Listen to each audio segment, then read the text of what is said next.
Wacky, wild Wednesday. We're back at it. It's got me feeling nicey. Moving the chains. I'm repping the sign. Because today is about the Raiders. And the Max Crosby, is he leaving? Is he not? He's back. What do we make of that situation? I also want to dive in to the Buccaneers. Because they're kind of undergoing some stuff right now. Kind of had me thinking a little bit. New direction. What's going on there? But I want to start off with the Raiders because I teased you guys Monday in yesterday's show that I'm like, well, I'm going to talk about the Raiders. And my dad's like, you going to go on a pod? I'm like, yeah, we have to.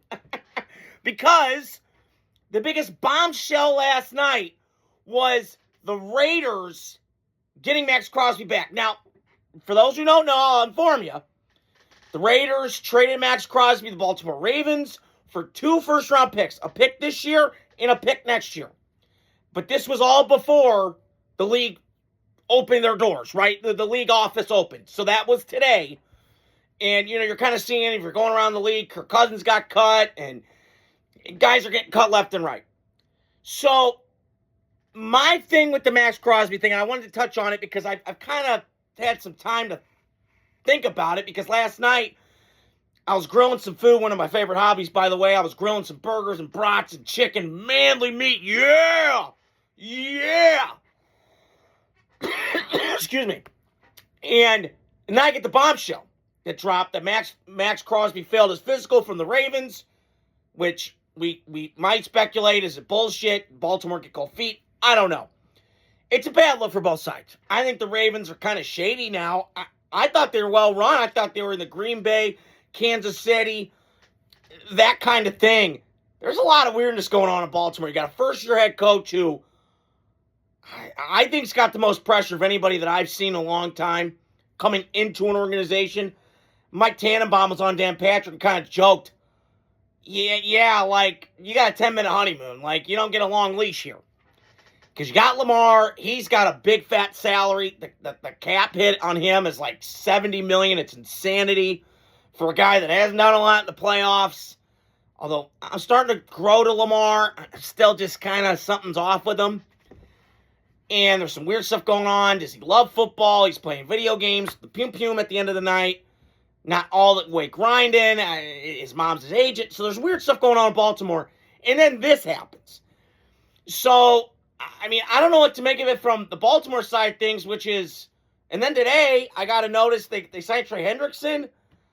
So, why they couldn't... I mean, did they have both guys in the building? And then they just like, yeah, we'll just take Trey Hendrickson. He's not hurt. I don't know. I mean, hey, the Raiders, people break up and they get back together all the time.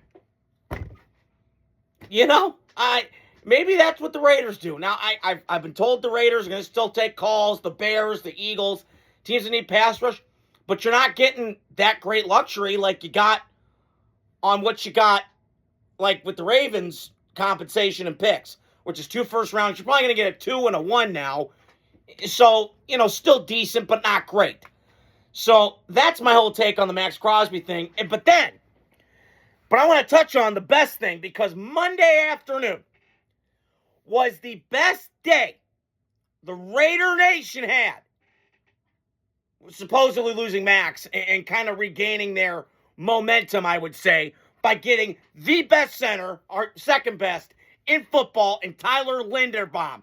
Iowa kid, tough, physical, strong, 66 games. This guy's a war daddy. And here's the thing. They had to get him because they're going to draft Fernando number 1. It's not Francisco Mendoza, dumbass. It's Fernando Mendoza. They're getting him. Slam dunk. Put the card in. Sign it in ink. Let's go. So, you got Fernando.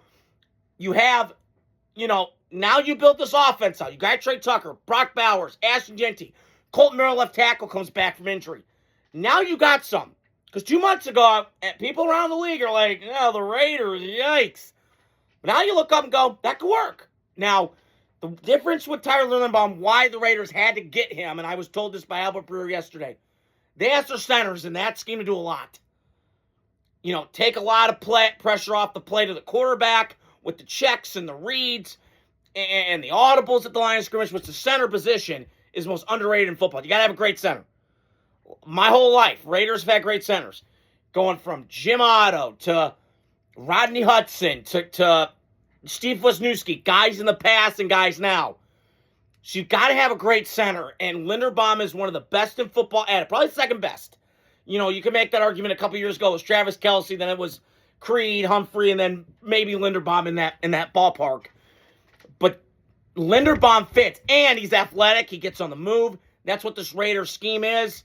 The Clint Kubiak, Shanahan, LaFleur tree, they want those guys off to the edges, very athletic. And Linderbaum is that. So that's the first part of the Raider thing that I was intrigued with. And then just the rest of the day was fantastic. Getting Kwity Paye, getting him from half the price as Max Crosby. You know, they just made smart moves, getting off the ball linebackers, which I think Spytek kind of got his vision from Tampa Bay when they had Levante David before, you know, Devin White kind of got off the deep end, kind of went on weirdness. But that rookie year he had, I mean, I remember when we played him, Tampa Bay went to Vegas. That was during the COVID year, which don't get me started. Kind of a weird outlier year. It was 45-20. Tampa Bay roasted us, beat us like a pulp. So he had 3 sacks that game. So he's an animal. And when he's on the field, he actually played for the Raiders last year. But my point is, I think Spita kind of sees that vision. They're getting that 3-4 defense, Rob Leonard. So I think a lot of things are kind of coming to fruition with the Raiders. They did spend a lot of money. And, you know, they got Eric Stokes back, which is fantastic. And I know last year, you know, I can have some people in my comments going, well, Sam, you thought the Raiders' moves last year were smart. Well, that was before they hired Chip Kelly and they did all a bunch of other weird shit. Now, I look up and I go, Raiders know what they're doing.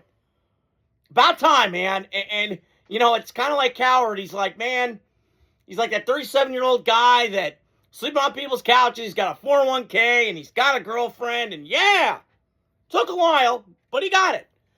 And the Raiders feel like that. Now, got to translate to the field. It's all on paper, no doubt. But today I'm a happy Raider fan. And I am so elated over the moon. You know, we got Tyler Linderbaum, the best center in football. We outbid a bunch of teams for it. Now we can rock and roll. And, you know, look, do we want Max Crosby back? Do we not? I don't know. The door's open, man.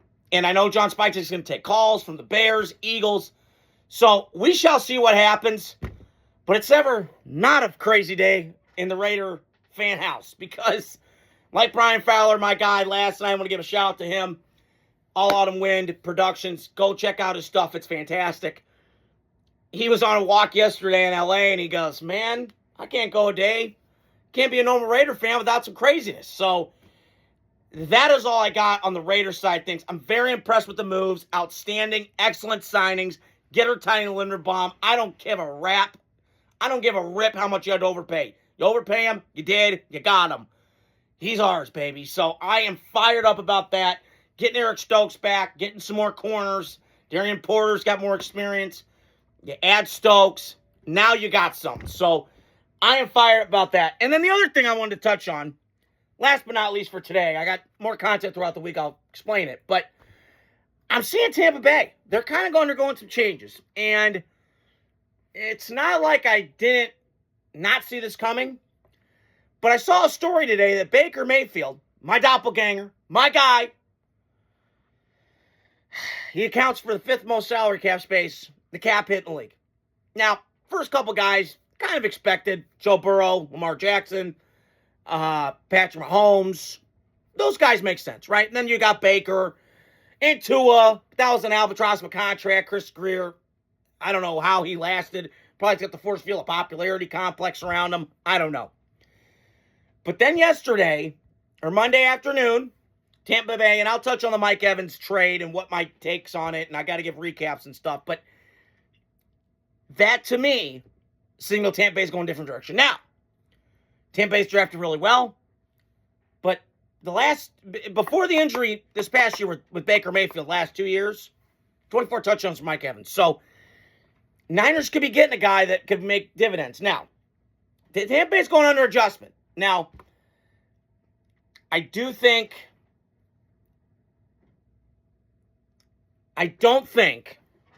Tampa Bay is going to be bad, but they're going to have some growing pains. Now, they've lost 2 really good offensive coaches. Dave Canales goes to Carolina. Liam Cohen goes Jacksonville, turns that thing around overnight.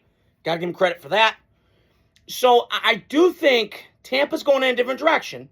Not a bad one, but they were an older team. They got to get younger, right?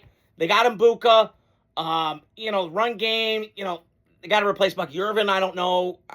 I got told yesterday move somewhere, but I don't know.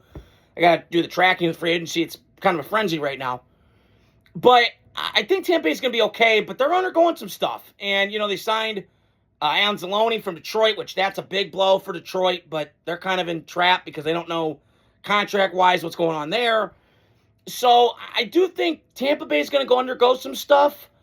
I still trust them a little bit to win the division, but, I'll give you guys my recaps on that. But Tampa Bay's going to go on some stuff. But I don't think it's man overboard in Tampa. I still trust the ownership. The coach, I don't love, Todd Bowles. So we got to see. There's a lot moving parts going on. We still got a lot of time before the draft, but it's going to be fascinating because that division's kind of wide open now. Carolina, I was thinking about this at work today. Carolina had a nice year. They really, did some stuff, but, does Dave Canales really love Bryce Young? He might go a different direction. They got a really loaded quarterback draft next year. Arch Manning, Lenore Sellers, Sorensby, the kid from Cincinnati, who I believe was at Texas Tech. So you've got a lot of pieces kind of moving. And it's going to be fascinating what happens with the NFL draft and what's going to happen coinciding coming up in the offseason. So that is all I got for you guys today. Hope you guys are doing well. Wild, wacky Wednesday. Got content coming out throughout the week. I got to get caught up on some stuff, but hope you guys are doing well. Love ya. Adios. Godspeed.